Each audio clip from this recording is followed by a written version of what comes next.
Hey, this is NorbCam coming at you. Today, I'm honored to be joined by former Seahawks running back Curt Warner and his wife Anna to talk about football, family, and living with autism. Curt was a Seahawks running back from 1983 to 1989. He was a three-time Pro Bowler, three-time second-team All-Pro, two times AFC Offensive Player of the Year, helped lead the Seahawks to their first ever playoff win and a trip to the AFC Championship, and was inducted into the Seahawks Ring of Honor. Curt and Anna have 4 children, Jonathan, Isabella, and their twin sons Christian and Austin, who suffer from severe autism. Curt and Anna had struggled silently for years raising a family with autistic twins. In 2018, they published their book, The Warner Boys, a personal memoir about their fight to keep their family together against all odds. Now, there is new hope for their boys to live more independent lives, but they'll need our help for the dream to come true. Curt and Anna, welcome and thank you for joining me today. Thank you for having us. Thank you. Thank you for the invite. We appreciate it. You had a very eventful first year with the Seahawks. You brought them to their first playoff win, almost to the Super Bowl, make it to the AFC Championship. I want to ask you, what are some of your fond memories of that magical first season that you had here in Seattle with the Seahawks? Well, you know what? It was interesting from day one because I was a rookie. And as a rookie, you are, viewed by your peers as a rookie. And that entails a number of things that you have to deal with. But I was fortunate enough to have the opportunity to play for a guy by the name of Chuck Knox, who was more of a ground center kind of guy. They called him Ground Chuck. He brought some guys in that could play. And we had a lot of talent, more talent than I thought we had coming in play. But we were able to put it together and win some games. And the culture changed. And I think that was the biggest thing, is that the culture changed. The guys believed that they could win. And then we were able to put it together and get into the playoffs and make a run at it. So it was a lot of fun from that perspective. You played with guys like Dave Craig, Steve Largent, Kenny Easley. You're among some of those legendary players that a lot of us 12s from way back in the day still think fondly of. What was it like playing with those guys? And are you still friends with them today? They were all very professional with what they and how they prepared for the football games. I'm still friends with Dave and Kenny and Steve and Jacob Green, who's also a member of the Ring of Honor. So no, we're still close. A lot of fond memories, and played with some great football players. Very respectful of how they did their job. And on the field and off. On the field and off the field. Is there any particular game or moment or play that really stands out above the rest? Yeah, Kansas City. In Kansas City, first touch of the football, I break one for about 60 yards. But let me tell you something. It was 105 on the turf. And it was probably the hottest game I have ever been a part of. And I remember after that run, I couldn't breathe for the rest of the game. I was just exhausted. It took everything out of me. In the playoffs down in Miami, there were a number of plays that stood out. The deep ball down to Steve, the back and forth between the games or that particular game, and then being able to score the winning touchdown was a great thrill for us and for me. I know that you talk about in your book how difficult it was to watch your husband play this game. What was it like? I don't think we hear that much from, we as fans watch it and we love all the hitting and the more physical, the better, but we don't get to hear from the wife's perspective, whose husband is out there putting his life on the line with every play and every hit that they take. And we had seen Curt have the knee injury and overcome that. So what was it like for you to watch your husband day in, day out during the season, taking the beating that he did for all those years with the Seahawks? Every hit, you just hope that you get up and that you'll be okay. So you just kind of hold your breath, and then after he gets up and just like, okay. But I remember one time we went out to dinner, and his hands, he had cuts all over his hands. His face was bruised, but he was just like, no, I'm okay. But it's intense and to see your husband or your boyfriend or, in that shape. You had a really rough start to 84 when you had the knee injury.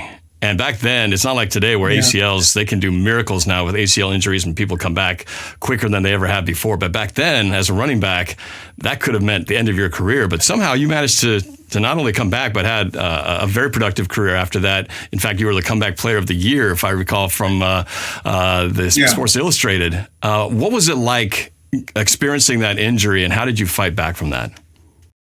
Well, first of all, you got to have the right guy to get it done. We had a gentleman by the name of Dr. Peter Scranton, and he was an orthopedic surgeon, and he basically went in and fixed it. And he told me how he fixed it, but I could not repeat it with regards to what the procedure was and how he went about doing it. But he said, "Curt, your knee is fixed.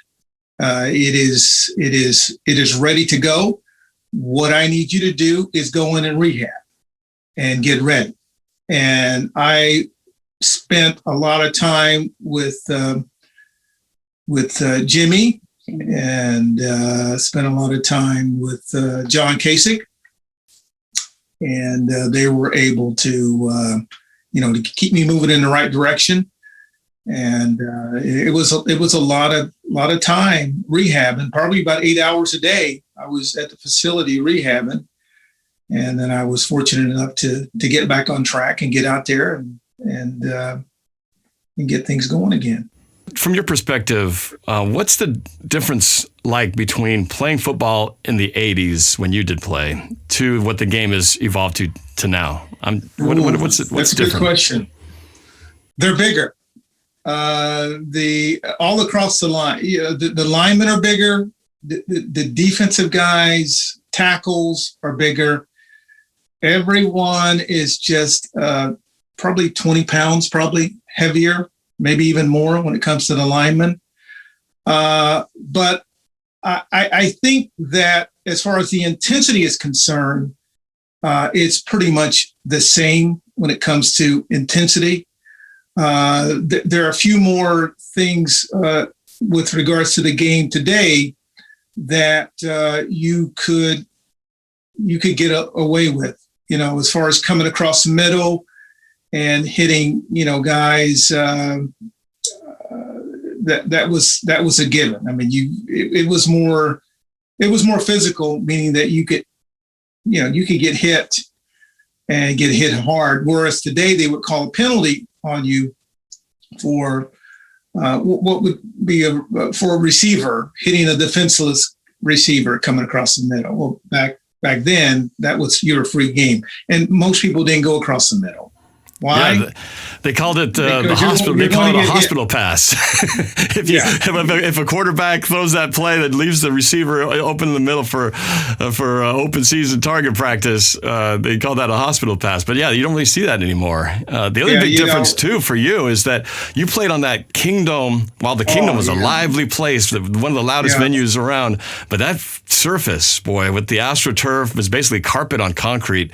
They obviously have done away with that a long time ago, but you had to play on that. Obviously, was a big part as to what made so rough on your knees. But what was it like playing on that? Because people don't play on it anymore. What was it like?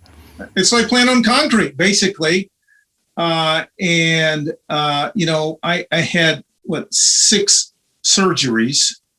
1 on the right knee, major surgery. Then I had the right knee scoped, and then I had ankle issues because of the bone spurs, because of the way I ran. And then that carpet, the concrete just doesn't give. That's unfortunate because there are a lot of guys whose career got cut short because of the impact of the turf. And that was everywhere. Concrete and AstroTurf. But the fields today are a lot nicer with regards to the somewhat grass and I don't know what they call it, but those little pellets that they put in there. The field turf. Field turf. It's called field turf.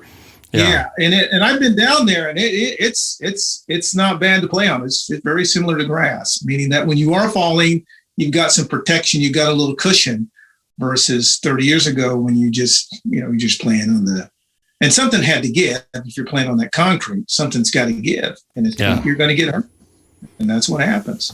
Well, and you consider all of that considered, and with the injuries, you still played 7 seasons with the Seahawks, and then finished your career 1 year with the Rams. So, do you think you would have played longer if you could have been playing in today's NFL? Better surfaces, a little bit better technology? I think so. I really do. I honestly believe that I would have had less injuries, less surgical injuries. And playing on something that gives a little bit more and a little bit softer. I think so. I would like to think so, but you never know. You just never know. So in 90, you played your final year with the Rams. And what was it like when you were released by the Seahawks, and then eventually when you faced the reality that you decided to retire from the NFL? What was that like for you? Well, actually, it was free agency that just came into play, and I ended up leaving. And it's probably one of the bigger regrets leaving, because I left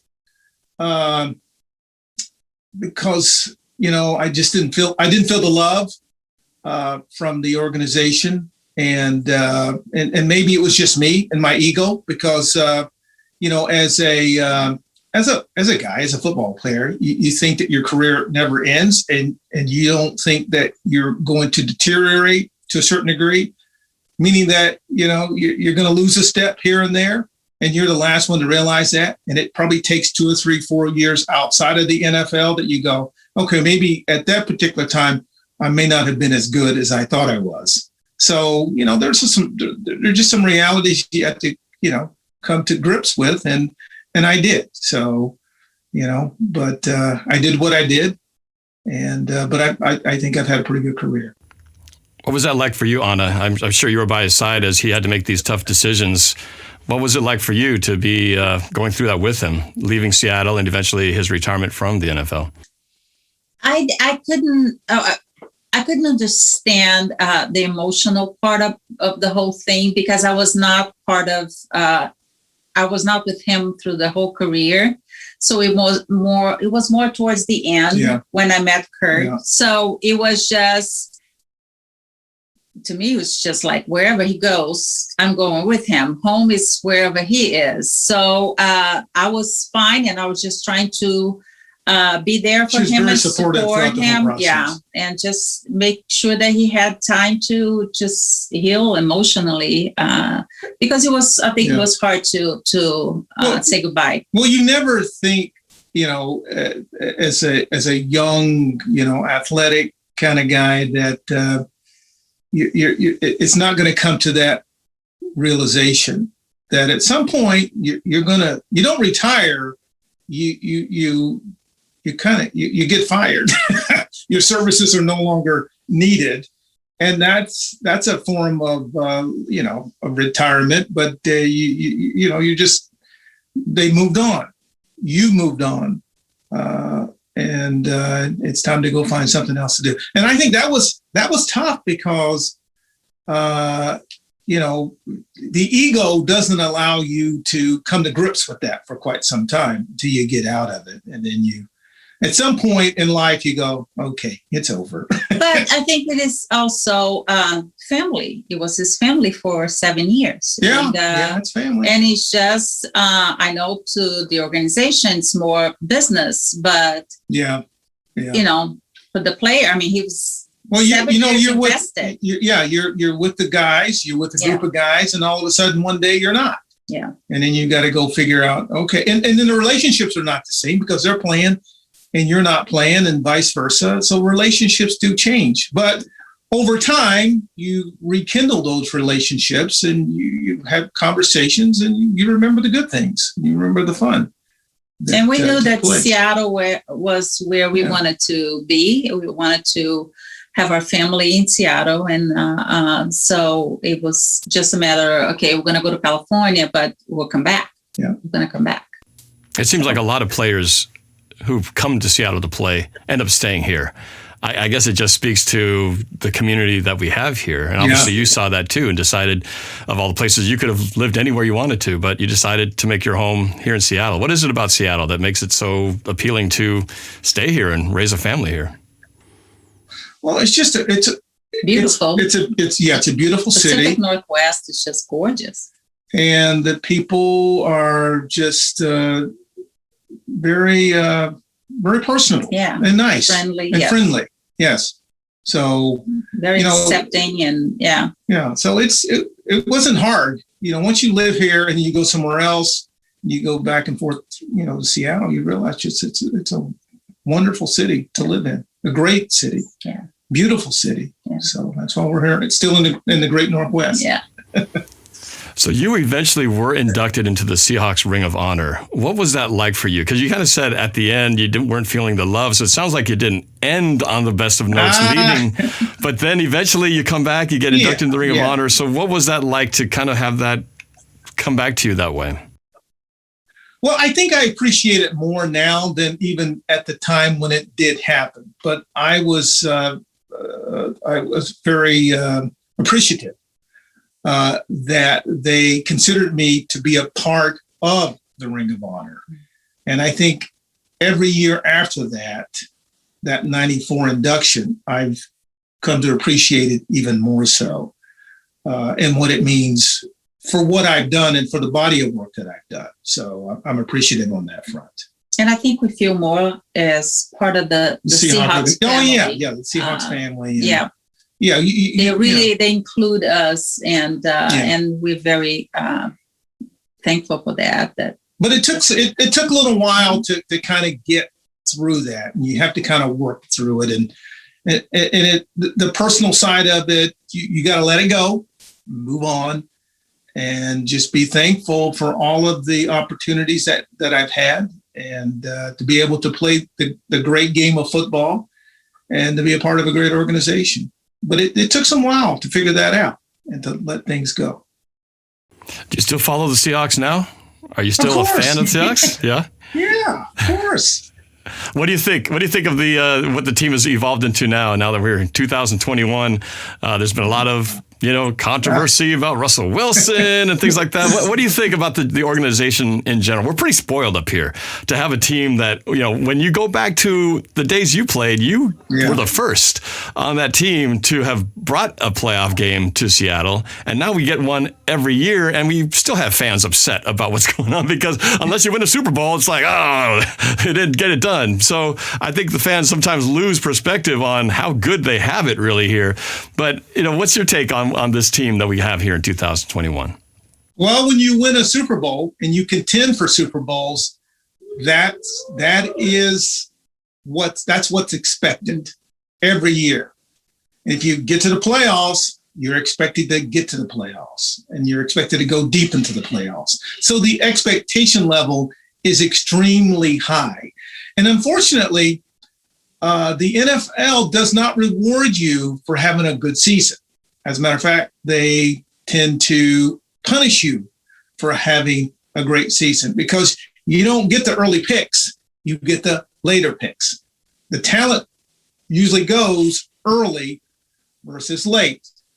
Not that you won't be able to find someone who's capable of playing and playing extremely well, but if you're doing that year in and year out, then what tends to happen is that the ability and the talent seems to be shifted around the league. And that's the beauty of the game, is that the NFL allows teams that are not very good to replenish their cycles and replenish with better football players. They got a great formula.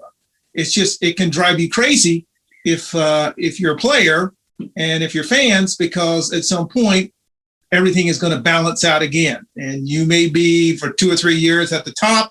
And I think Pete Carroll's done a great job and his coaching staff as far as keeping the Seahawks relevant and keeping them in the hunt. You never think the Seahawks won't win. It doesn't matter. It does not matter who they're playing against. They're always in a game, and they're always going to be playing at such a level that they could win the football game. Like you said, it's very hard to maintain that year in, year out, given the fact that it's working against you from a draft standpoint. So, yeah, I think we all as Seahawks fans have to appreciate that. Is there a running back that you look at now, whether on the Seahawks or around the league, that you kind of look at and go, wow, I really like this guy. This guy is really good. Is there a player that you admire as from a running back standpoint? Yeah, not really. I tend to, I tend to watch the quarterback play more so than I watch the running back play. And the reason being is because it's a quarterback-driven league. Sure. Period. End of discussion. And I think when I was playing, it was more balanced, meaning that you had a fullback, you had a tailback, and you had a tight end, and you sometimes double tight end, and you play the running game was a part of the offense, more of a part of the offense.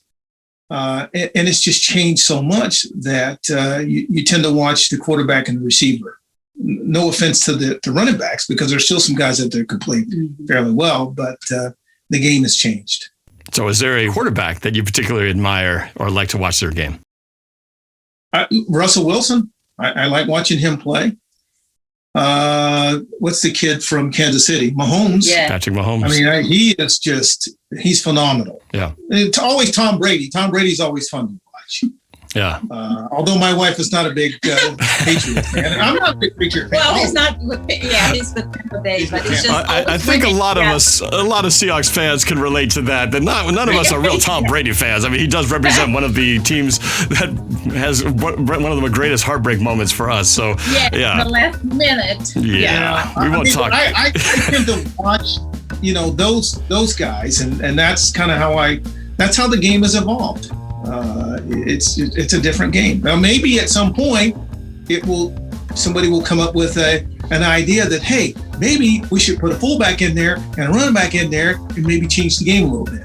But that's just not happening anytime soon, I don't think, because it's evolved. There's a couple teams that still use it, but not a lot. Yeah, San Francisco, Seattle was using one for a while, but we'll see. Next year it's going to be a whole different system, and maybe we'll see a whole nother evolution of the way the offense is run, but we'll look forward to seeing what that looks like. But I would say at the same time, you still got to have a good running game. Oh, yeah. You got to have guys who can run the football, but it's just not as much of an emphasis on it as there was back 30 years ago. Yeah. Although many will say that, well, Pete Carroll's stuck in the old days. He's an old school guy who wants to keep running the football, which is kind of like what you're saying. So I think he's a little bit of the exception to the rule, although they do have one of the best quarterbacks in the league. So it'll be fun to see how they balance that out next year. So I want to talk about how you and Anna met. A couple years into your football career, you were still playing with the Seahawks, right. And Anna, you were now living in the Seattle area. Describe the story of how you met in your book is very charming. It's very romantic. I like it. But tell me a little bit about how you met. And I understand you weren't really a football fan, nor really a fan of football players. So it's almost actually even more meaningful, the fact that you guys did end up connecting. Tell me about that. I was a fragrance model for Christian Dior at the Bon Marché, old the Bon Marché, and men's department. Yeah. And so I was standing kind of in the corner, and I look to my left and I see this guy coming my direction with the biggest smile. And I just got kind of weak on the knees and tried to look at the other direction. And so he stopped. He had another guy with him, John, who was a personal shopper at the time. He was the men's department. That was the men's department. And Curt stopped and said hi, and it told me that if I sold the cologne to him, but only it had to be me, he will buy it. I said, oh, okay, we can talk. And so he came back and we talked, and he asked for my phone number. And I gave him the phone number. And that evening he called me and we talked for like 45 minutes. And my English was not good. And I don't know how we talked for 45 minutes. But Yeah, and he tells everybody that he bought himself a wife at the moment. Now, okay, so that was your view as Anna. You didn't know who Curt was, right? You didn't know him as this famous football player. No. Oh, yeah. I was asking him on the phone, what do you do? And he was just kind of. That was evasive. Yes, very much so. And I'm thinking to myself, is he a drug dealer? What's the deal here? So he finally said that he played football. He played for the Seahawks. And I told him, so look, if you think that you're impressing me by saying that you're a football player, you're not. I think football players are big and stupid. So that's the image that I have of football players. So at the time, that was the image, but yes. No longer. Yes. Oh, it was because during the summertime at Green Lake, there was some college kids, football players, and they were, kind of jerks at the time. And that's the image that I had. Yeah. So Curt, that was Anna's perspective, seeing you for the first time. What did you see when you walked into that Bon Marché that day? What caught your eye about her? I was stunned at how beautiful she was, but I was shy back then. So, it was fortunate that she was selling a men's product, because if it would have been something else, I may have kept walking. I would have looked, but I may have kept walking. But because she was selling a men's cologne, I could stop and have a conversation about it. And that's kind of what I did. And we just kind of started talking, and then I got her phone number, and then we kind of went from there. So tell me about your marriage proposal. Was very romantic, Space Needle. Tell me about how that went. Let me tell you about the date. The date before that. Yes, right. The date. You didn't exactly get off to a fast start, right? No, the date wasn't. Oh gosh, yes. The date was miserable for the first hour and a half or so. We went down to this place downtown, the Jazz Alley. Yeah. And that wasn't a very good idea on my part. It was packed. And the music was loud, and we really just couldn't talk. Yeah. There were no tables available. Yeah. So it wasn't going very well. Then I got on the phone with a friend of mine, and we ended Harold Reynolds. They used to play for the Mariners. The Mariners, who's become quite a very national recognized celebrity now in the baseball circles. But Harold Reynolds of the Mariners came to your rescue. What did he do? Yeah. He saved the date, pretty much. He saved the date. So we went to another place. I can't remember what was it. It was in Bellevue. It was a restaurant in Bellevue. And Harold met us over there and made sure that everything, that we're talking and we're smiling and talking, and then he left. Yeah. I told Harold, you can leave now. So he saved the date. Yeah, definitely. I think so. Oh, so Harold Reynolds, former Mariner and wingman for you. So you owe him one. You owe him one. So everything started to work out from there, and I know that eventually then it led to obviously you getting married. Tell me a little bit about the proposal and how did you plan this out, Curt? It was at the Space Needle. Valentine's Day. Yeah. And, it was just a process of buying the ring and trying to figure out, how I was going to go about doing it. And I had let them know at the restaurant that's what I was going to do. And they were very helpful. And we got to that point as to where they brought out a glass of champagne. A glass of champagne, and I had the ring in the glass of champagne. I almost drank and she almost drank the ring down, but she saw it, and then he got on his. I got on my knee, and then I proposed to her, and she said yes. And everybody clapped. Clapped. Yeah. So Anna, did you have any idea that this was going to happen? Or was it a complete surprise? No, complete surprise. It was a surprise. Yeah. Oh, that's the best. That's the best kind. So I want to transition from football here and now kind of your life after football. So you decided to start a family, and I know that you went through some challenges. I know it was particularly hard for you, Anna, as the mother, of course. So what was that like for you? Footballs aside, you're ready to kind of start the next chapter, and it was not an easy start for you guys. It was, still with Ryan. In 1990, we got married in 1990 and got pregnant, and perfect pregnancy, no issues whatsoever. Went in for my last appointment to see if we're going to schedule a C-section or just induction, see what was going to happen. My mom and my sister were coming from Brazil to help us. We go in for the ultrasound, and there was no heartbeat. And but you had been saying for there were a couple of days. About a day, they said he wasn't moving as much. He's not moving. But new parents, we didn't know. We thought they're just getting bigger and not enough space. We go to the doctor. There's no heartbeat. The doctor puts us in his car and takes us to Evergreen Hospital, which was across the street, to get another ultrasound. And the doctor tells us that the baby is no longer alive.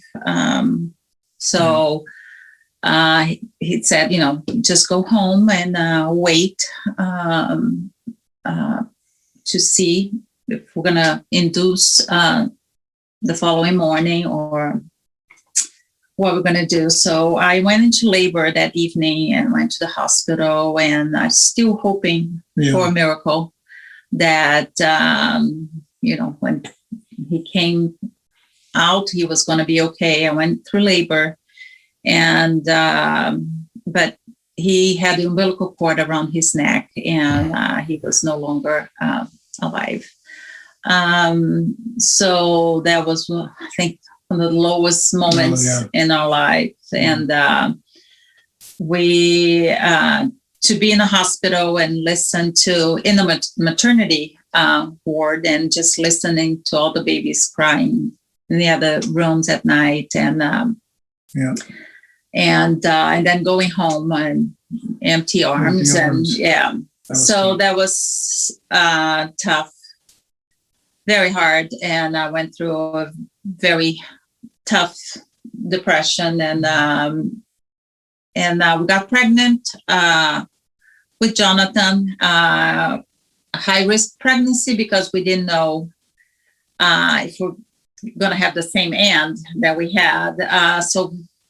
So everything was very stressful, and praise God, we delivered a healthy baby and a healthy big baby.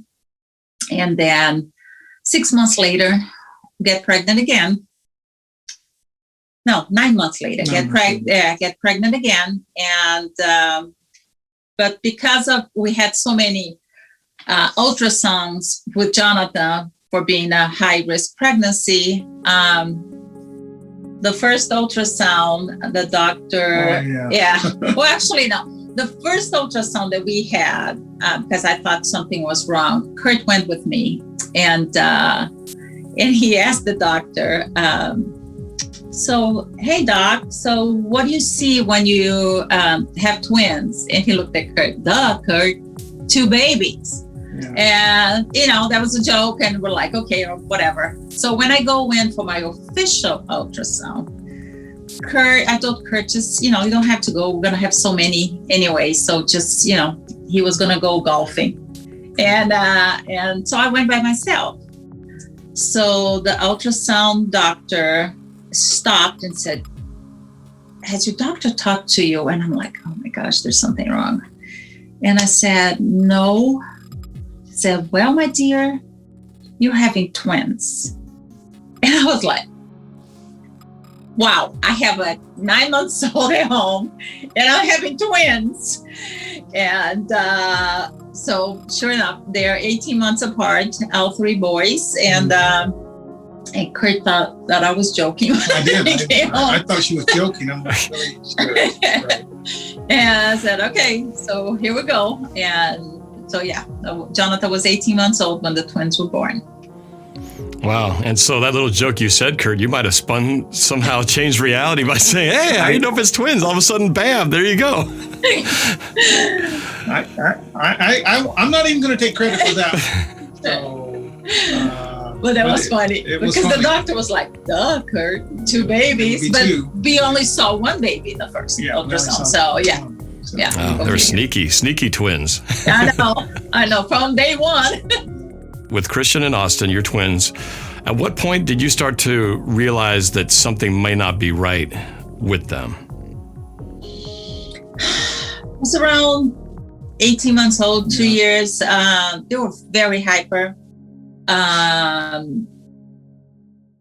We thought, okay, they're twins. They had, at the time I was speaking Portuguese. I wanted all three boys to learn Portuguese and English. So I was speaking Portuguese to them, but they developed their own language, which is normal between twins. Boys are usually late developing language. So I was like, okay, but they were very hyper. They were eating non-food items and not sleeping much. A lot of crying. Yeah, especially in comparison to Jonathan, who was 9 months, so 18 months older. Yeah. Jonathan was very laid back. But they were not, their mannerisms and all the other things were different. Now, they could be different because you're twins, but they were the behavior issues, the crying and just not...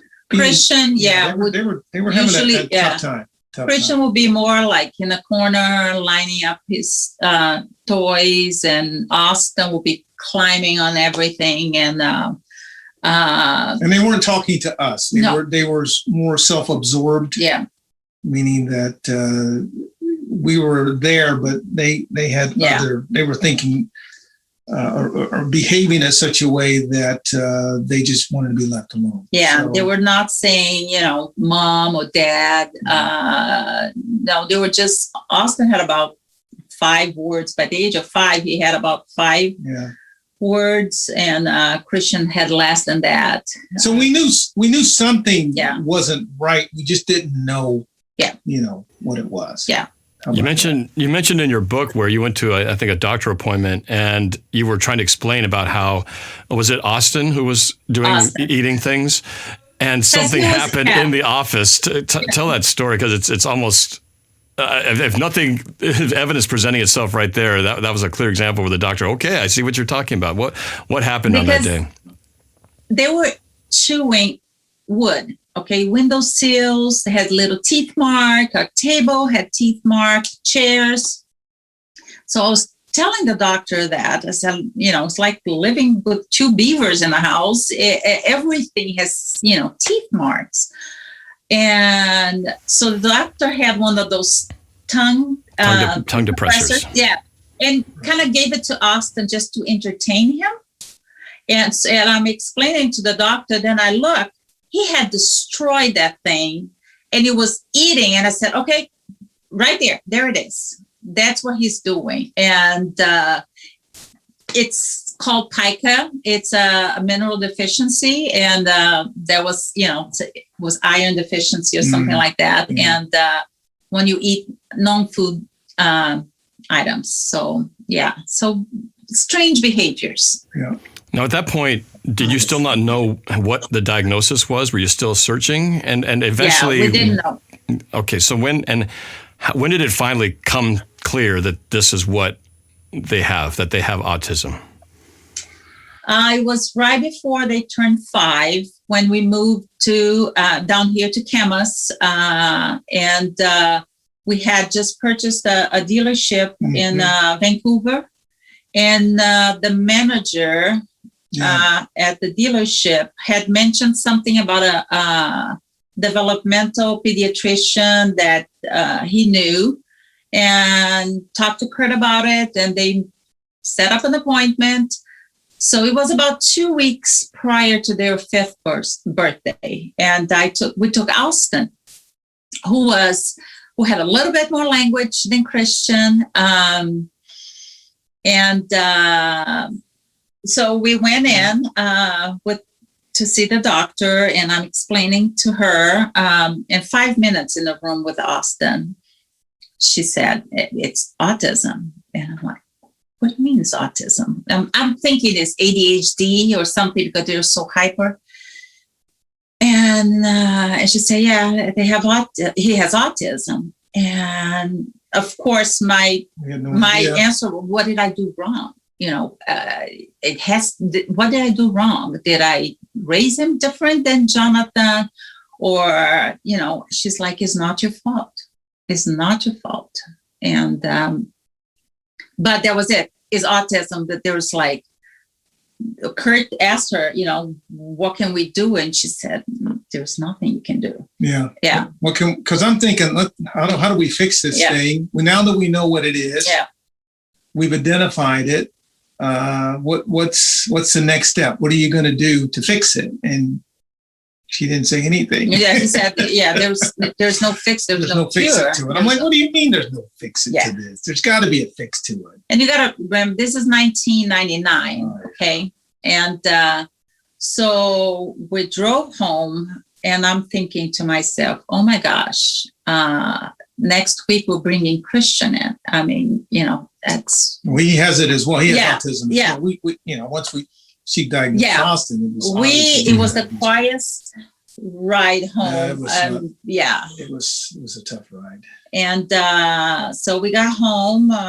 We had a friend that stayed over with the boys so we can go to the doctor. And I got online. I got on the computer and just typed autism. What can we do? Tell me something about it. Because the only image that we had of autism was the Rain Man. Yeah. And that was not our case. So we was just like, okay, let's learn about it. What can be done? And I heard, I read about therapy that can help the boys. And I started digging into all of that and making phone calls. And Curt met somebody at the dealership, mother, who's a dear friend of ours now, whose son had autism, a little younger than Austin and Christian, about the same level. And we met, and she said, here, this is the therapy that you can do, which is ABA, Applied Behavior Analysis. This is what you can do. Let's set up a program. Let's start it. And back then, there were no insurances paying for anything. It was all, instead of having a college fund, we had an autism fund. Everything was going towards therapy and doctor appointments and dietary changes. This is all coming out of your pocket. It's all coming out of your pocket. Everything. Yeah. And they had 40 hours of therapy a day for each boy. And it was just, it was intense. The house was therapy, therapists coming in and out of the house all day long. And it was tough. We started gluten-free, dairy-free, and back then there was nothing available. We had to make everything from scratch, and it tasted horrible. And so a lot of learning and a lot of investing in time and energy and money. And so they could get to, through therapy, they started speaking and learning to read and write and count and do a little bit of math and being able to go to school.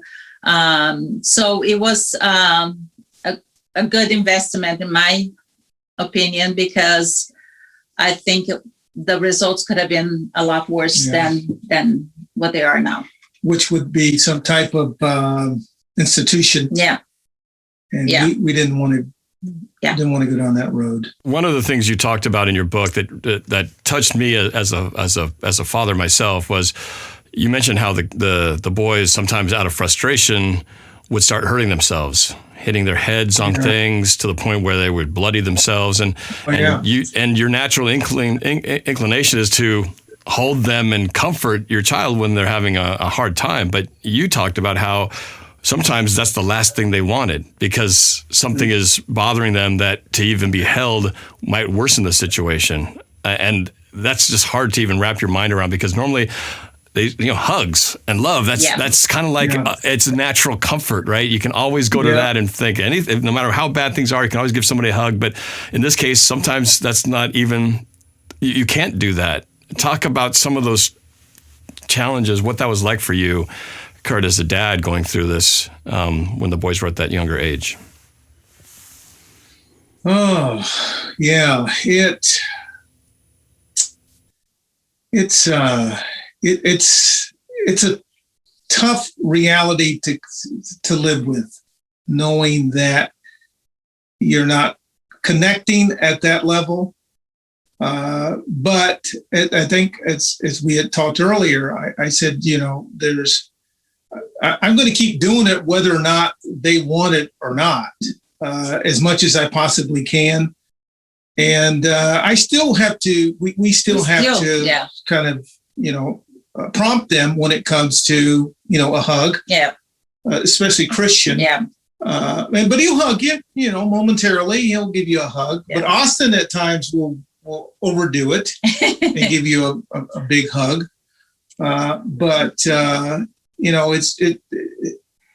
It's just life in general that you take for granted. That you just automatically assume that your kids are going to, at a certain age, are going to be able to do certain things. They're going to be able to figure out which clothes they want to wear. They're going to figure out whether or not when they go into the shower, how long they're going to stay and when they're going to get out. Or use the bathroom. Independently. So it's just, it's almost, it's kind of like Groundhog Day to a certain degree when it comes to autism. But every little accomplishment is highly celebrated over here because to hear your child call you mom or dad, it just happens when they're little. For us, it took a long time to hear mom or to hear I love you, even though sometimes it's prompted.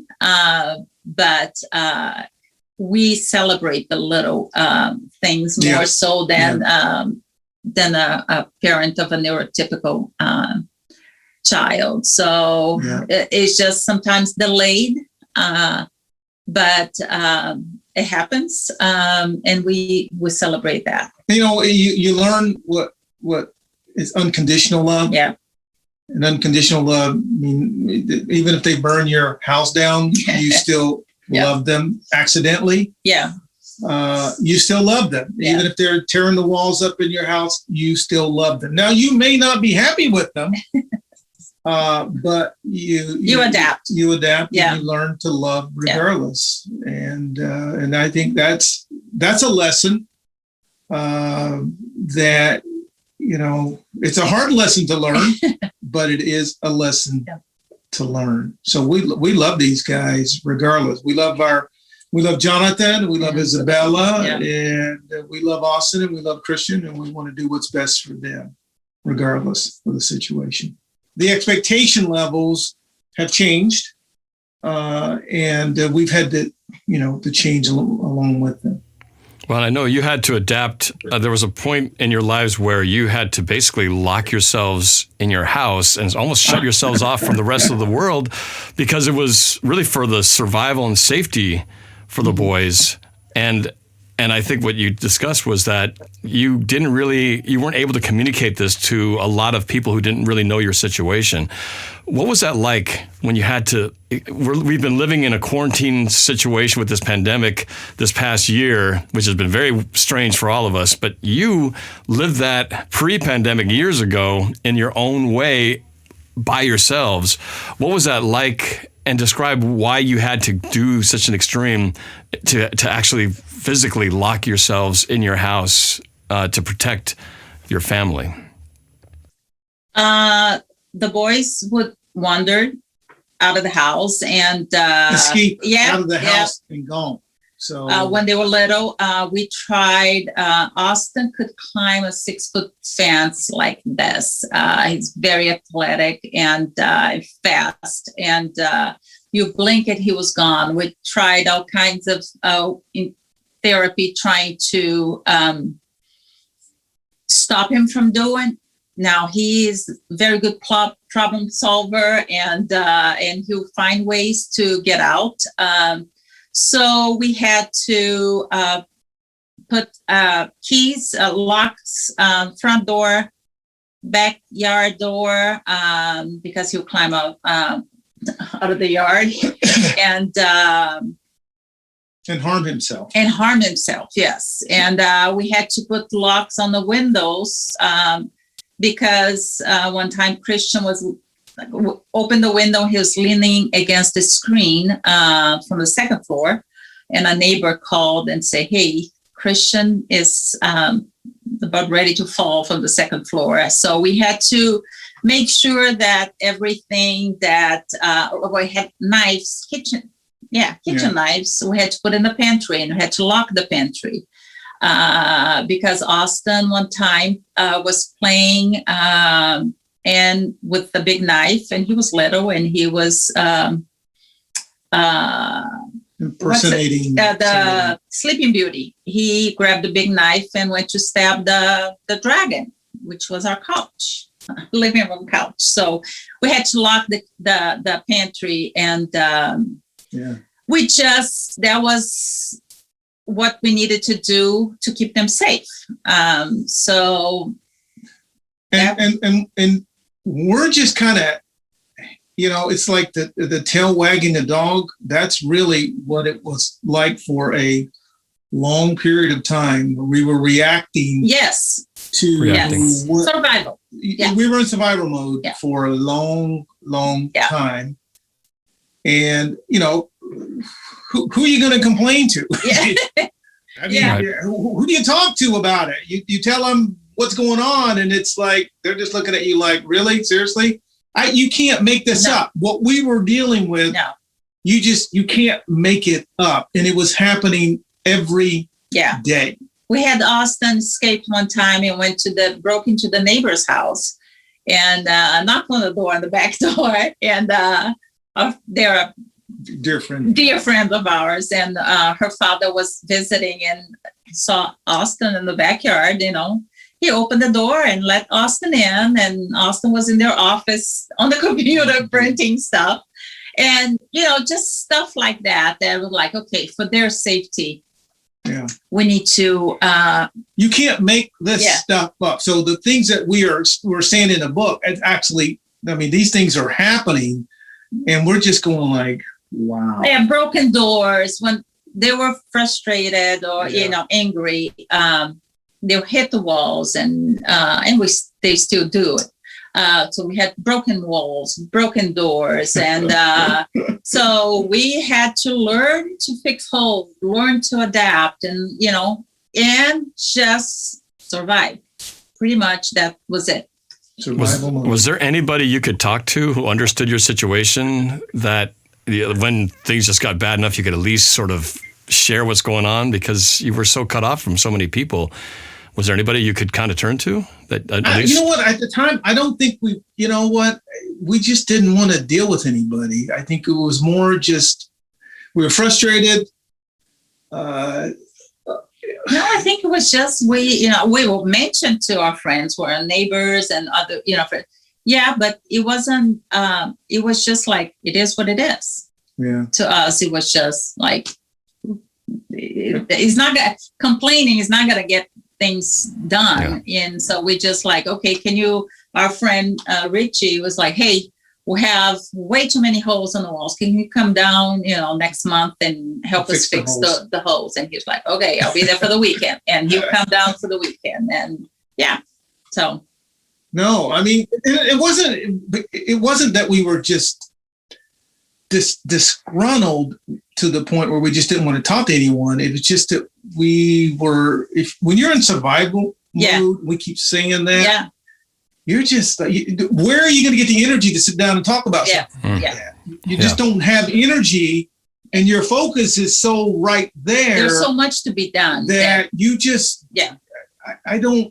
Yeah. Maybe we should have gone to a therapist. Maybe we should have come over and do family therapy or something. I don't know. But you're in the battle. You're in the battle, so you don't have time to talk about the battle because you're battling all the time, right? So it's you never get a timeout. I'm guessing is the feeling is that you're 24/7. Somebody's on watch. Like you talk about, even at night when sleeping, somebody's got to decide who's gonna get the rest tonight and who's gonna be sort of on the night shift security alert. Yeah. I mean, that's something that, most of us could take for granted, that at a certain point, no matter how rough it gets, okay, well, let's just call it a night, get some shut-eye. Well, you guys didn't even have the luxury of getting nice shut-eye. Somebody was when always... I hear people talk about, well, my kids aren't sleeping, and I just go, okay, right, that's fine. The patience I'm sure you had to have was the patience of Job and times whatever, 100, 1,000. Anna, you talked about how sometimes taking the boys for long drives in the car would soothe them. And I remember that too, when sometimes the babies wouldn't go to bed. There's something soothing about the car that would just knock them out. You just drive around and that something relaxing about it. But I also know that, and you said in the book, that this was some of the darkest times when you would be alone, or not alone, but you'd be with the boys driving, alone with your thoughts, and you had to go to some very dark places. What was that like for you? Because I know that had to have been some of the lowest times when you were in the battle still, but had a moment to think about things. What was that like for you? I've dealt with depression. I had postpartum depression with the twins, and I've dealt with that pretty much my adult life. And this guy has been my rock here, always very supportive. But during times like that, he didn't know about it. No, I didn't. Yeah, there are things that I did not know that I found out in the book. He found out when. Like, really? I didn't know you were at that point. I knew she was having some issues, but I didn't even realize just how significant. I didn't realize just how difficult things were, with what she was going through. I would drive around with them. I got to know all the back roads of Camas, and we would drive around and just listening to music, to my Christian radio station, K-Love, and sometimes I'd just cry, and many times I thought, you know what, Jonathan Curt will be better off without us, because this is too much for anybody, and life will be easier for them if we're gone.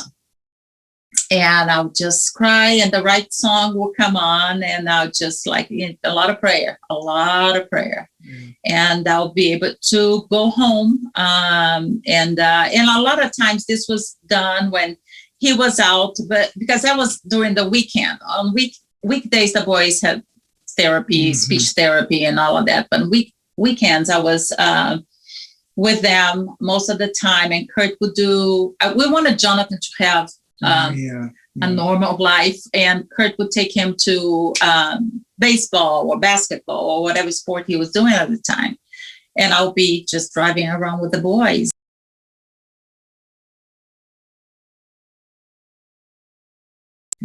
That I didn't make the decision to do anything more drastic. Curt, did you realize that she was having even those dark thoughts at that time, or did you read about this in the book? He found out when we were. I had talked to Dave Bowling, our co-writer, and I told him about it. And one day, the three of us were talking, having a Zoom meeting like that.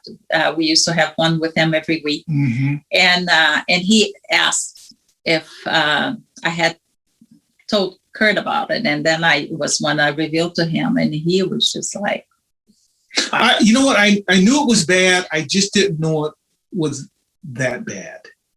Meaning that she was like at her wit's end. Yeah. And we're just thankful to the good Lord that that wasn't the case. That something would always, yeah. There's something, a song or something that she would hear or that would encourage her to, okay, now is not. But Jonathan was little, and sometimes I'll sit down on the stairs and I'll be crying, and Jonathan will be hugging me. I got to remember, the boys were 5, Jonathan was about 7, and he will hug me and say, "It's going to be okay, Mom. It's going to be okay." Mm-hmm. So just little things like that, or I'll be too tired, and Curt said, "Honey, just go to bed. I got this," and I couldn't have done this without him. Absolutely. Yeah, and you're dealing with isolation. Yeah, and that everything just adds up. Yeah. So when does this stop? Where does this? I don't know. Was it the 5th year or the 10th year or the 15th year that you go? We're still dealing with it, but we're not dealing with as much, or maybe perhaps we've learned to just go, okay, we're only going to take in so much, and then after that, we're going to just let it go. Yeah, we still have pick your battles. Yeah, we still have our issues, but not. And they still need assistance. They still need help. Yeah. Autism is still. They don't grow out of it. They don't grow out of it, although I wish they would. I wish there was a magic potion or pill or whatever, but the good Lord, doesn't do things that way. He gives us the strength to move forward. So that's what we're doing, just moving forward. Jonathan must have really had to grow up fast and be a big brother, bigger than probably most big brothers would have to learn to grow into those shoes. What was it like for him? We didn't know. I mean, we knew that it impacted him. Curt did the part, the sports part of his life. I would watch, we'll sit down at night and he would come to our bed. And him and I would sit down and watch the Cosby Show together. That was our moment together. And, I mean, it hit him hard, especially after the fire. He just hated it. He hated life with us here. He hated that his brothers had autism. That he didn't have. He missed. We think he missed having a relationship with his brothers and a relationship with his parents Yes, relationships in general. Yeah. So the isolation, is for the siblings. It's hard. Extremely difficult for siblings. I mean, you see it now with Isabella too. It's hard. You mentioned the fire a couple of times. I have to ask you about that, since I know that's one of the most traumatic experiences you guys had to go through. Tell me about what happened that night when the house caught fire, and what was the surprise cause of that. And when I read about it, you mentioned the Disney's reenacting. There's kind of a story and connection to that. So talk about the night that the fire happened. Well, it had a week prior to the fire was Isabella. We celebrated Isabella's 2nd birthday. So we knew we had to lock up, matches and stuff like knives and stuff like that. So Curt had the matches somewhere in the garage. And I think Austin, when Curt went to get that to light up the candles, I think Austin saw it. And he's very good at problem solving and being sneaky. And somehow he was able to get in the garage, get the matches, and he hid them in his room for the right moment. Because he knew it had to be when Dad was not home. So that day, Curt was getting ready to go to work, and I had asked him to stay home. I don't know why, but I was like, "Can you just stay home?" And he's like, "No, I have a meeting. I have to go." So it's like, okay. So he left. Jonathan was sick and watching TV in our room. And I was downstairs doing Isabella's hair, watching Sesame Street, and Christian was sitting on the couch with me when the smoke detector went off. And I mean, I knew it. I got up and I was just like, Austin. So we had 2 staircases. So I went on this back one and I find Austin coming up with a glass of water on the other side. And his room, smoke everywhere. And Jonathan came out of the room too. So he used the water, kind of just threw the water in there, and I could see that the curtains were already starting to catch on fire. And I told Jonathan, grab the kids and put them in the car. And so Jonathan went downstairs, grabbed Isabella and Christian, and I was trying to get like, I don't even know if it was like sheets or whatever to try to stop the fire. When I grabbed my phone and called 911, and because his room was already completely engulfed. And then I called Curt and I said, the house is on fire. And he's like, what? I said, the house is on fire. Then she hung up. Yeah, and it said, we're leaving. And I hung up. And so I go downstairs thinking that everybody's already in the car. Jonathan comes out of the garage. Mom, Austin is gone. And I'm like, oh my gosh. So I went upstairs thinking that he was going to try to put the fire out. And when I got up there, I mean, the ceilings were all completely engulfed with smoke. And I could barely breathe. And then I heard Jonathan say, Mom, I found him. So I'm coughing and coming down the stairs. I grabbed the dog, put him outside. I opened the front door so the fireman could know where it was coming from. And we get in the car and I just back out of the garage and the windows were exploding at that time. And we're just like, I parked the car next to the neighbor's house and I'm looking at the house and it's completely engulfed and I'm coughing. And then we're like 3 engines, I think, come. And of course, Austin and Christian at this time were 12 years old. So you mentioned, to the fire chief, like, oh yeah, my son, I think started the fire in his room. Of course, they're like, okay, the boy's a teenager. What is he doing starting a fire? That evening, because my first, thought was, where am I going to go with 2 boys with severe autism? Where are we going to stay? How am I going to go to a hotel? And good friends next door, she ran from her, Allison, she ran in and just hugged me and said, you guys stay with us. You stay with us. That night when I was giving Austin a shower, that's when he told me that he was sorry. And and usually it's, kind of a broken language kind of, Austin's sorry. Mama almost died because he saw I needed oxygen. And then he said that he was Pinocchio and he was inside of the whale. And to get out of the belly of the whale, Pinocchio started a fire. And that's what happened. That's what he did. But then he was like, Mama almost died.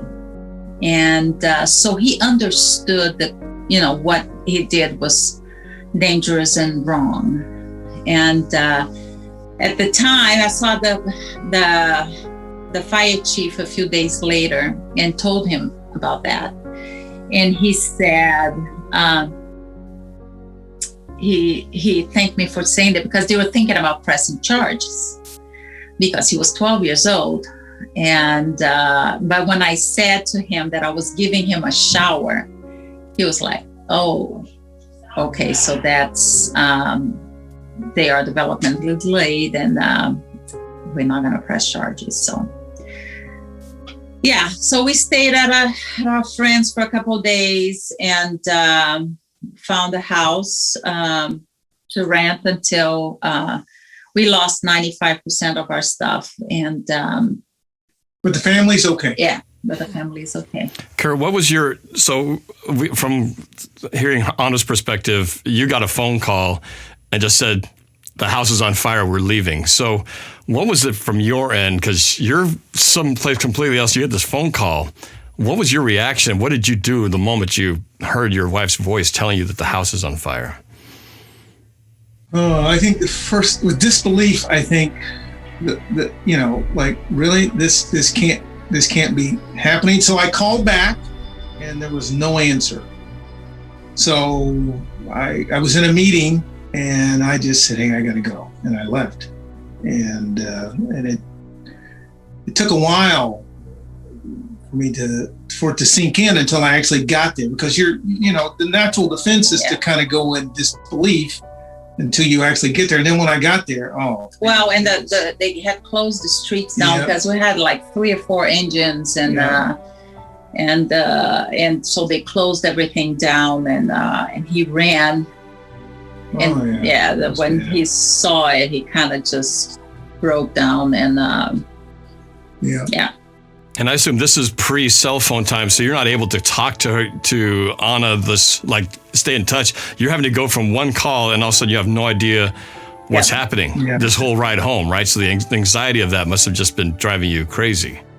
Yeah, and then, knowing that there's Austin and Christian and Jonathan and Isabella, I mean, you don't know who made it or who made it out and who didn't make it out. So it was not a fun ride. And we had, neighbors, the neighborhood kind of really pitched in and helped and brought food and helped us move into this new place that it was really amazing to see that. Yeah. So 3 years ago, you decided to write a book about your experiences, and it's this book right here, the Warner Boys, and which people can get on Amazon. I highly recommend that they check it out and read the story so you can hear more of the details of what we've been talking about today. But what was it that made you decide to write a book about this whole experience? I think from my perspective, I kept saying to myself, you can't make this up. And I said that more than once. I would say that quite often. I'm like, you just can't. What's going on at this particular moment, you can't make this up. It's happening.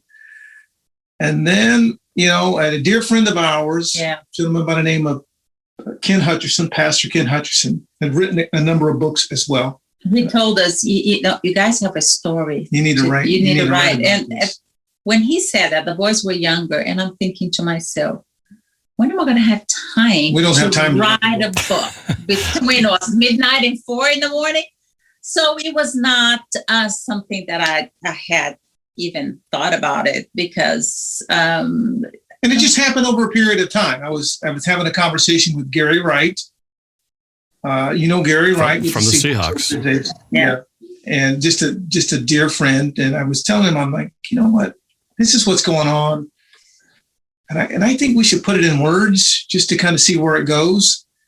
And he said, you know what? That's not a bad idea. I just kind of gave him an overview as to what was happening. I think we wrote we spoke at a conference, an autism conference back in Pennsylvania. And we had put together this PowerPoint presentation. Yeah. And then from that outline, I'm like, you know what? I think we have an outline. And it was the first time that Curt was able to talk about autism. Yeah, I couldn't even talk about it. He couldn't talk about it. He couldn't talk. It was too without hard. Breaking down and crying or something. So at the conference was the first time that he was able to. I had to stop a couple of times. Pause a couple of times. But, So I think after that he was like, "Okay, I'm ready to tell the story." So you talked about it publicly, and then after that, you felt like, okay, if I can get through this, you can. Yeah, we talked about it publicly a few times. so it was getting to that point where, I always talked about it. I was always like, this is it. You want to know about my life? Here it is. And but it was hard for Curt to talk about it, because your children are suffering. And it's hard to watch your children suffer and have issues when others are not having issues, and it's like, well, this is not fair. It's not fair, and I don't like it, but this is the hand you're dealt, as Chuck Knox would say. You got to play the hand you're dealt. Well, I don't like this hand. I still don't like the hand. But so he went talked to Gary, gave him Dave Bowling's name. And Curt talked to Dave, and then he came to me and said, "Hey, I want to talk to you about something. I'm thinking we should write. I think we should write a book." And I'm looking at him like, "Really?" And he's like, "Yeah." No, here's the outline. I said, "We already have the outline. Yeah. We've already discussed it. Let's see where it goes." And then he told me, I got Dave Bowling. Let's talk to Dave. Yeah. Okay. So Dave came down and we talked about it. And Dave was like, "You got a story?" Yeah. He said, "But this is not a story about autism. This is a love story." And I was like, "Aw, that's nice." But what a great writer. Oh, he is just Dave. a fabulous writer. Love Dave. He's just... Yeah, it's a great book. Yeah, it's a great book. He helped us kind of lay out the path. Yeah. Because when we give him a title, he would just boom, go with it. Oh, it was like therapy. Yeah. Sitting down and having a Zoom meeting with Dave. For me, it was therapy. For Curt, it was like pulling teeth. It was hard. Well, again, it was like before you didn't have somebody to talk about. All those years, you had to kind of just keep it to yourselves, and all of a sudden you have somebody, you're revealing every thought, every detail, even details you didn't share with each other. Now is coming out there. So I'm to go from one extreme to the other. It had to. And I thought about that too. I'm like, why did I even do this? I mean, this was not a good idea. There were many times that I'm thinking, this is not a good idea. I don't want to talk about this anymore. I'm all done. But then she was just blah, blah, blah, talking more time. And then I got to talk. And then we go in third person, which I liked, versus first person. And then they come back and they say, you got to do it in first person. Good. But Dave was extremely pulling. He could help get it out there. We used a lot of sports examples, but he was able to help. Well, what's great about the book is you can obviously get the hard copy version, but you can also listen to it on Audible as well. So you have people have different options, so they can choose to listen to your story. So here we are today now, because that book, I think you wrote that, it was 3 years ago when you released it. I want to say 2018. Yeah. So it's now 2021. And so tell us, kind of get everybody up to speed where you are now, because at the time, I think even when you were promoting your book, when you first were about to release it, you were still in that mindset of, well, there is no cure for autism. They're going to need 24/7 care the rest of their lives. And it seemed like you were just going to be stuck in this same situation for the rest of your life. But now it seems you now have a new potential solution that's kind of right in front of you, that maybe there's a chance they can have a little more of an independent life. So tell us where you're at now, and what the situation is that has developed for you for the boys. And I think it was in 2015, a friend of ours, our friend that would come and fix the holes for us, he said, "Hey, I have a friend who has a son with autism, and he just moved into a place in Ellensburg, and I think you guys need to go and visit and see what they're how their son is living and all of that." So we scheduled with them and put the guys in the car, and Isabella and we drove to Ellensburg. And at the time, I always wanted the boys to be involved with kind of a farming community where they can be around animals, because I think it's a great therapy to be around animals. At least for me, it is. But we drove from here to Ellensburg, which is like a 4-hour drive. And the whole time I was like, there's no way I'm going to be away from my boys, that had to get in the car 4 hours to drive to see them. What if something happens and all that? So we get there. And so there are 4 adults with disability in the house. And there's a couple, house parents, what they call house parents, that take care of the guys 24/7. They have vocational educational place that they go to during the day, which is called the Trellis Center. The Trellis Center, where they work. They grow organic vegetables. They have CSA. They deliver all the way to Bellevue. They have a trailer that they sell their stuff at the market, at the Saturday market. We got there, the guys were going, some of them were going bowling, others were going to the movie theater with some of the university students. And I'm like, oh my gosh, these guys have a life. Our boys did not. They had just graduated from high school and they were home. There was nothing to do. And I was impressed and how fulfilling their lives were and how wonderful it was, the whole thing, the whole concept. So I finally accepted that would be a good place for them to live. So we had to do a lot of prayer. And so they have 3 houses, the Sunridge Ranch, 3 houses with 4 adults in each. And then every time that they were building a house, we're like, okay, maybe this time it's our time to do it. But we have 2 guys, and that they own, the 4 residents own the house. So, the families own, but it's going to be their house. And for us, it was a lot.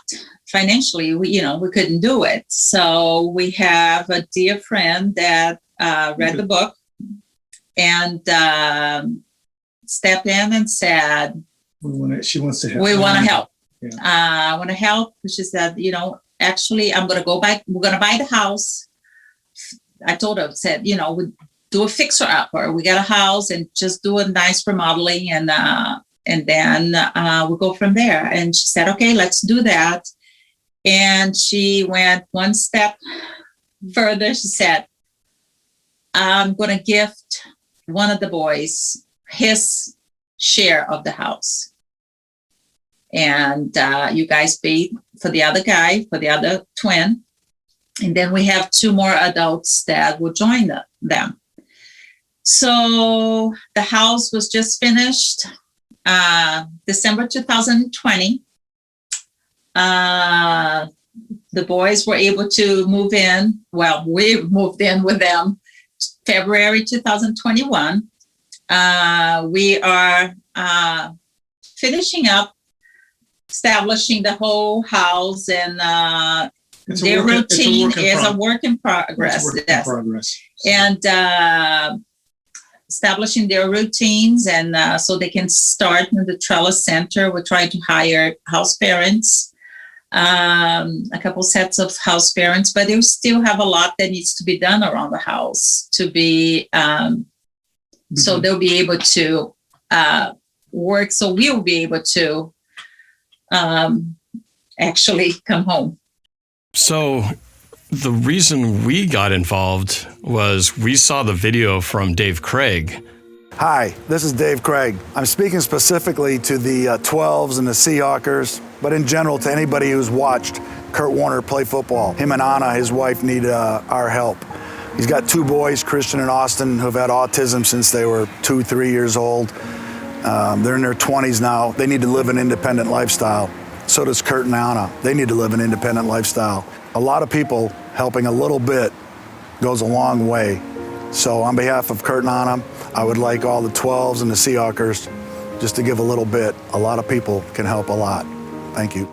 Mark Collins, who we run our charity Fans for Good, he brought to my attention, said, Norb, you need to see this. And so we found out about it and talked about it and said, well, we need to do something to help them. And that's how we got involved with our charity.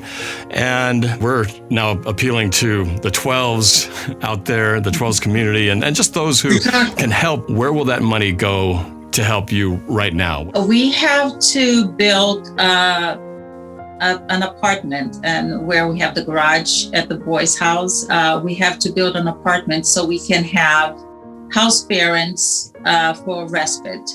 It's an intense job. We know it because we do it 24/7, and we need house parents. We need a couple sets of house parents so they can work and being able to take a break and take care of the boys and get some rest as well. So 2 sets of house parents will be ideal. So we need the finances to be able to build that apartment. And there are other things. We have to build, a vegetable garden, and we have to get, lawnmower, just little things that we need to get to do to get it all working. And so we'll be able to have everything ready for them. And so they'll be able to be more sustainable. And that's the first step. And obviously many that have to happen, but in order to have a place where at least caregivers can come and be there for them, it starts with having a place that they can live in and help them. So that's kind of like the first step in many for them, for this to work out, right? That's why that's the number one priority. Yes, it is. Yeah. There's a number of projects that we are looking to do, but from I think from a budget perspective, from an arrangement of how we can make this thing work long term. Having the apartment in place gives us the ability to allow the best possible solution for what we're trying to get done, and that is long-term viability, being able to stay there when we are no longer here on this earth. And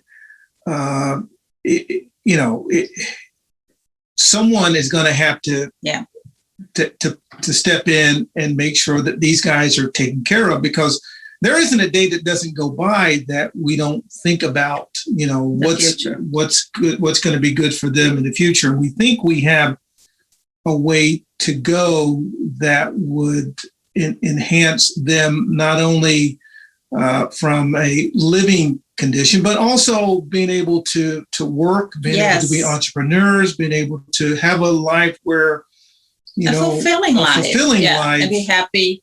And that's what we want the most, is for them to be happy and be safe. And in order for them to be safe, they need 24-hour assistance, and we need to have two reliable couples that will be there, and the apartment will be just a part of will be a part of that. So the house parents can have a break and have some respite, and the boys will have somebody to take care of them when we're not there.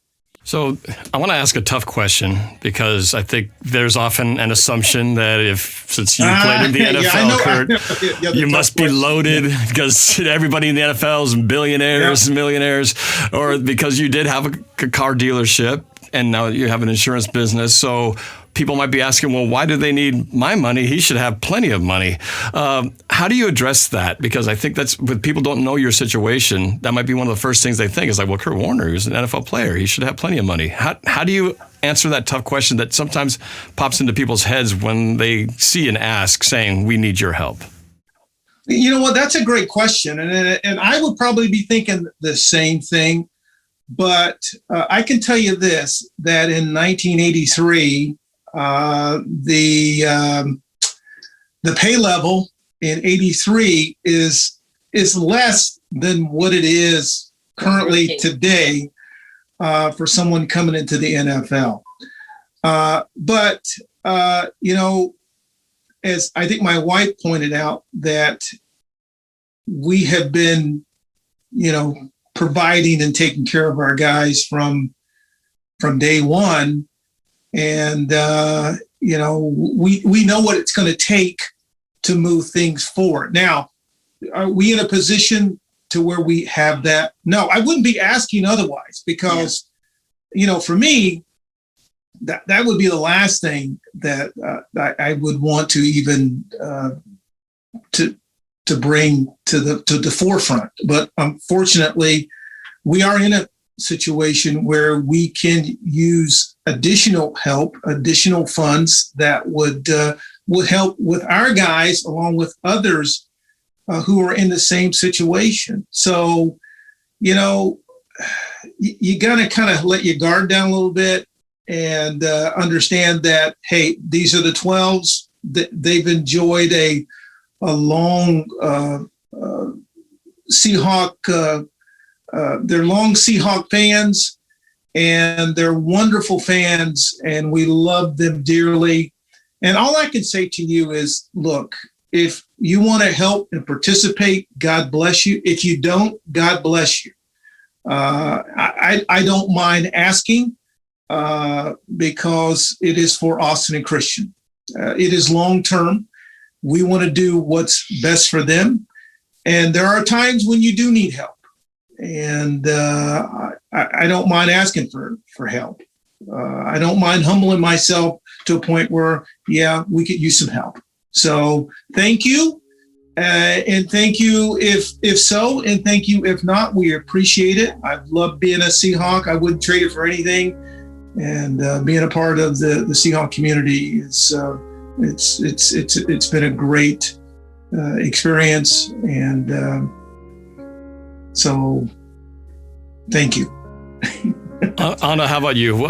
If you could speak directly to the fans who are listening to this, what would you say to them? Those were great words. And I know you and I Kurt, have spoken privately before on this video, and I know asking for help like this is not something you are comfortable with or want to do. You would much rather solve it yourself, but obviously sometimes desperate I would rather times. fix it myself and move on, but it's just long term. I know what's ahead, what we're dealing with. There are things that we need to do now, and the apartment would be the first thing on the table. We're gonna get that done, and then once we get that done, then I think there are other projects, but not projects that we immediately need to get done today. It's not easy coming, and I know it's not easy for him to do it. Gotta put the pride aside and say, hey, we need help. That's what it is. The boys need help. Yeah.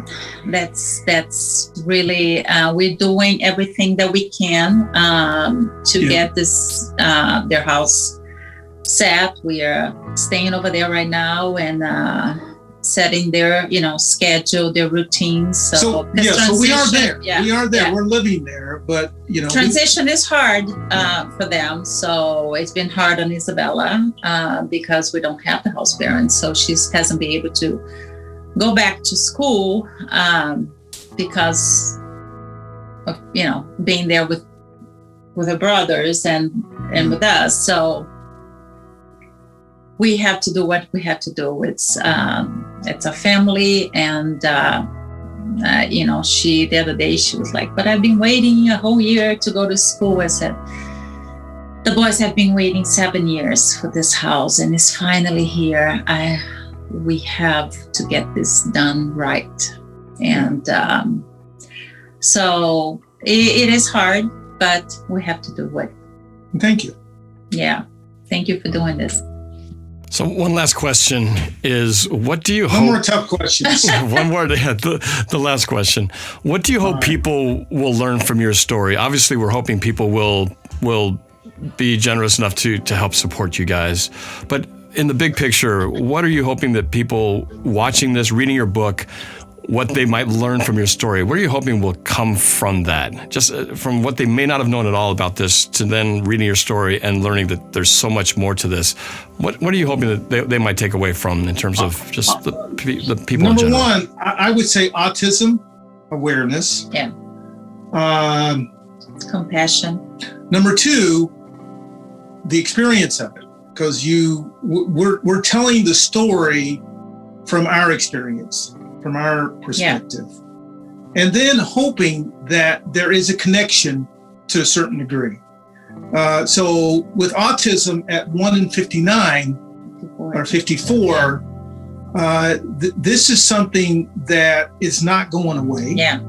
We have adults, we have 500,000 adults coming in about the next 10 years. And this is not all of them are.